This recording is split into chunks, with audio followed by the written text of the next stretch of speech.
का विवाह और धर्मराज महाराज का व्रत। क्या आपने कभी सोचा है कि अगर राजा से कोई भूल हो जाए तो उसकी सजा उसकी बेटी को भी मिल सकती है? और क्या आपने सुना है एक विवाह को रोकने के लिए स्वयं धर्मराज महाराज संकेत भेज सकते हैं? आज की यह कथा केवल कहानी नहीं, यह धर्म, व्रत और भाग्य का रहस्य है। बहुत पुराने समय की बात है। उत्तर दिशा में एक समृद्ध राज्य था, धर्म विजयपुर।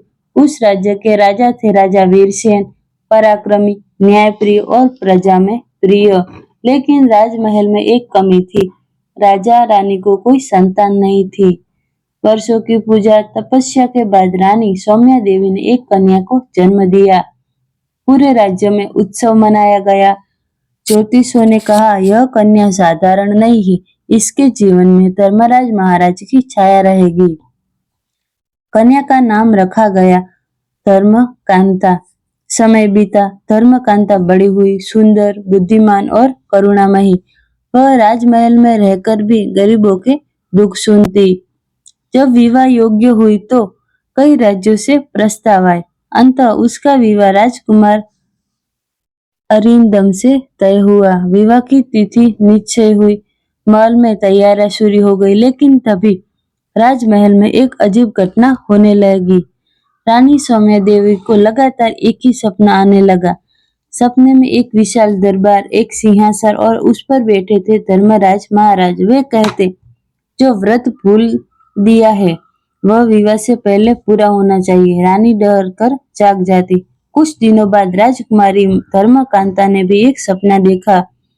उसने देखा एक तराजू का पहला पारी था और दूसरा खाली।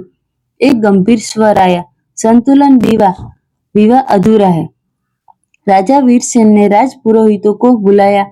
पुरोहित ने कहा, महाराज, आपके कुल में धर्मराज का व्रत होता था, लेकिन वर्षों से यह व्रत छूट गया।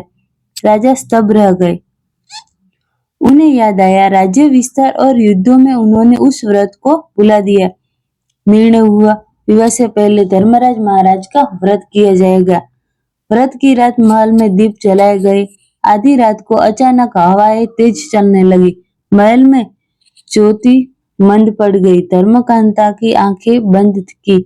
उसने फिर वही दरबार देखा। धर्मराजा बोले, राजकुमारी, तेरे पिता की एक भूल अब स्वीकार चाहती है। उसी क्षण राजा वीरसेन ने अपने जीवन में सबसे बड़ी भूल याद आई। एक निर्दोष व्यक्ति को उन्होंने वर्षों पहले दंड दिया था और बाद में सत्य जानकर भी पश्चाताप नहीं किया। राजा रो पड़े। उसी रात उन्होंने सबके सामने अपनी भूल स्वीकार की। सुबह व्रत पूर्ण हुआ। विवाह का दिन आया। मंडप में जैसे कि अग्नि की परिक्रमा शुरू हुई। आकाश में बादल छा गए। लोग घबरा गए।